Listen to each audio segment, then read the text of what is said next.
Hi everybody, so today's video is something different. I had major brain surgery a year ago today to remove a tumor in my brain. It was really long, it was over 20 hours, and it was actually my 5th major surgery that I've had to date. I have had 5 surgeries spanning across different years from the time that I was 12, and I have a very personal diagnosis that I'm not going to share, but it's been a year and I just kind of wanted to reflect and talk about it. A year ago today, I was just in a horrible situation. I think physically, yes, because I had to have this major surgery, but mentally I was just so distraught because the way it happened is I had a follow-up appointment in December, like right before Christmas, and I thought everything was okay with me. Like, usually I feel when something's wrong, but I felt like everything was okay. There were a bunch of other things that were going on that were just like horrible, and I guess my mind wasn't right. Like, I was feeling all of the physical symptoms, but my mental health was so bad, like I didn't register it. And so I had my appointment and my neurosurgeon was like, you have to have brain surgery, and it was just horrible. I would like to say it was like one of the worst moments, but things like this have happened to me many times before, unfortunately, and it's been a whole journey and a whole thing that I've had to deal with, and I was just so devastated. And so I had to miss a month of school, which was awful because I was senior class president at the time, and so I felt like I had so many things that I had to do and that I was going to fall behind, and it was my last semester of college and I really felt like I was gonna miss out. But like, what do you do in a situation like that when there's quite literally no other option? Like, what am I gonna do? Just go back to school and die, basically? The time between right before Christmas and my surgery, I was an asshole. Like, I was literally the worst human being you could ever think of. Like, I was horrible to be around. I was so miserable. I hated everybody. Like, literally, my grandpa came from England, literally took a plane and flew multiple hours to come visit. I like never see him because he lives so far away. I basically like didn't talk to him the whole time. I was in such a bad mood. It was awful. It was really, really bad. I really regret it now looking back at it, but like, I was just in such a miserable mood and I didn't know how to pull myself out of it. Also, I have this thing where I refuse to talk about my problems with people. It's really, really bad, and I've tried to get better at it now, but I like didn't think about what was going to happen. I was just in a bad mood. I remember the morning of my surgery, I locked myself in the bathroom and like refused to come out. The entire surgery team was literally there ready to wheel me into the operating room, and I locked myself in the bathroom and literally like refused to come out, and it was this whole thing. And then everything came rushing to me of everything that's happened over the last couple of weeks at that point, and I finally began to like think about it and be like, oh my god, this is happening. And I just started like sobbing, like breaking down sobbing. It was so bad, and then I was so embarrassed that people could hear me, and it was just this whole thing of emotions. And then finally I was like, well, I just like have to leave. So then I got put down, obviously, to go into surgery, and I have gone through the motions 5 times in my life before, but that was so traumatic in the way that it happened that it was actually one of the only times that I remember everything from like being put under anesthesia to waking up. I remember waking up and I remember the people that were there, and I have such vivid memories, and that doesn't happen to me. So it was just a tough time, and being in the hospital was awful. And I don't know if I think that last time was worse than the others, or if I'm only saying that because I remember it. I remember being on the operating table. They were about to like pump the drugs in my veins, and that my last thought was, oh my god, like if I die right now, I'm never gonna forgive myself. I'm just so upset with the way that I have done things in my life up until this point, and there's just so many things that I didn't have the chance to do. There's so many ways that I am not showing up in relationships that I want to, and there's just so many different things that I would do differently. So if I do not make it through this, I am going to be really upset and really, really angry. And I remember thinking that, and that really sticks with me today. I was just thinking about the things that I wish that I would have done differently. Now that we are here a year later, I think it's really cool to just sit down and reflect over what the last year had been. It had been a year and nobody has really remembered that it had been a year. Like, I woke up a year later and nobody mentioned anything, nobody said anything, but that's also just kind of the way that I like to run. I went back to school and I never discussed it. I didn't tell people why I was gone, like none of that stuff, and I don't even think about it. Like, I forget that this stuff happened in the past so many times before and that I lived with something like this because I refuse to think about it and I refuse to bring it up and talk about it with people. I feel like even my closest friends don't even know that much, and that is not good. That's horrible, because what happened and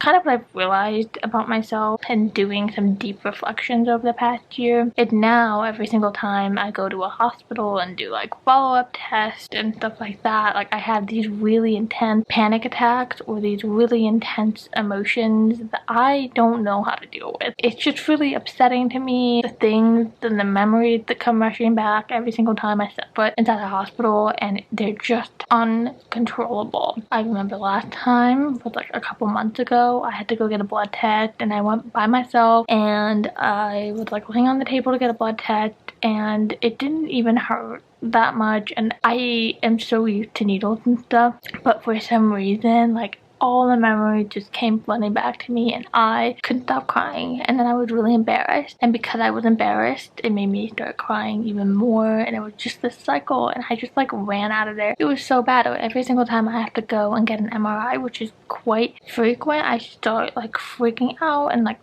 trying not to cry, and it's because I have refused to let myself think about the things that have happened in my past and to really process it and break it down and really heal. And so when I'm there in that location, like I can't help it. It all just like hits me in the face like whiplash. And I decided the last time this happened a couple months ago that I was really going to take action to heal and become better. So therapy is a big thing, and just writing and talking and thinking about my feelings and really allowing myself to go back in that mental headspace and really just heal from it. And that way I can begin to help others too, because I know that this is a really scary thing, and like hospitals and surgeries in general are just awful. It would be really nice if I could take the action step to heal myself so I can help others. A couple years ago, I was in a journalism class. I wrote a really personal piece about my diagnosis and specifics about it, and just a lot of things, and it really allowed me to go deep into my past and recover memories from when I was 12 years old and really like write about it. And my professor was so encouraging, and I ended up sharing it with the entire class. They helped me make it better. They allowed it to be a safe space for me to kind of share my story, and that was a really vital process and step in my healing journey. And although I do not share that article with just anybody, the fact that I shared it with a bunch of strangers in a journalism class ended up being such a healing process, because everybody started opening up about things that they were going through, and it was just a really, really beautiful moment, which showed me that we are all dealing with things. Obviously, it's so cheesy, but it's so true, and it has really helped me to be more open. I don't think that I was kind to myself at all last year. Yes, I was a horrible human to be around because I was miserable all the time, but I like forced myself to go back to school way earlier than I should have. If I was not a senior, I would have taken the entire semester off because my mental health was just not there. But I was like, I need to go back. Like, I literally like need to go back. Like, people were like, oh my god, you better come back, like all of this stuff. Just some like horrible things that some people were saying to me. I was like, oh my god, I need to go back. But I didn't, and I don't think I should have. I just was too hard on myself, and it really delayed my physical healing. But you know, I'm a strong person, and I have been able to recover just fine. I used to be so angry at the world and just so angry at whatever the higher power, I guess, because I just thought life was so unfair, and it is unfair. But I think that every hard thing that I've gone through has really helped shape me into who I am. If I didn't have to go through all of these things, I wouldn't be who I am today. And so because of that, I have to remember to be grateful that I'm in the position that I'm in and hopefully try to do something good from it. Yes, I have this very vivid thought of, oh my gosh, like I have so many regrets and I have so many things that I want to do. So now that I'm sitting here a year later and kind of in this weird headspace where I'm in school, I'm trying to find the next steps, I'm always like trying to work ahead. I have to like sit myself down and be like, wait a second, let's reel it back in. Let's talk about things that are important. Let's talk about what you really want out of life. And a lot of that had changed in the last year just because when you have everything stripped away from you, it's like, whoa, like these are the things that matter. There are a lot of things that are different about me now a year later. I have spent a lot of time reading over the last year, and a lot of it has been to escape and practice escapism because I just love entering worlds that are not my own, which can get really dark. But I have really shifted my priorities, and I'm just always trying to become a better person and to become the person where if I were to die today, I'd be like, you know what? I did everything that I wanted to do. I lived life the way I wanted to live. So now when I'm faced with decisions like even stupid ones like, oh my god, I don't know whether or not I should like text that guy. Like, just do it because life is so short. You know what I mean? It's always good to take a look at yourself in the mirror and to ask really hard questions, to dig deep, and to always try to become the best version of yourself. I love you guys, and I'll see you next time. Bye.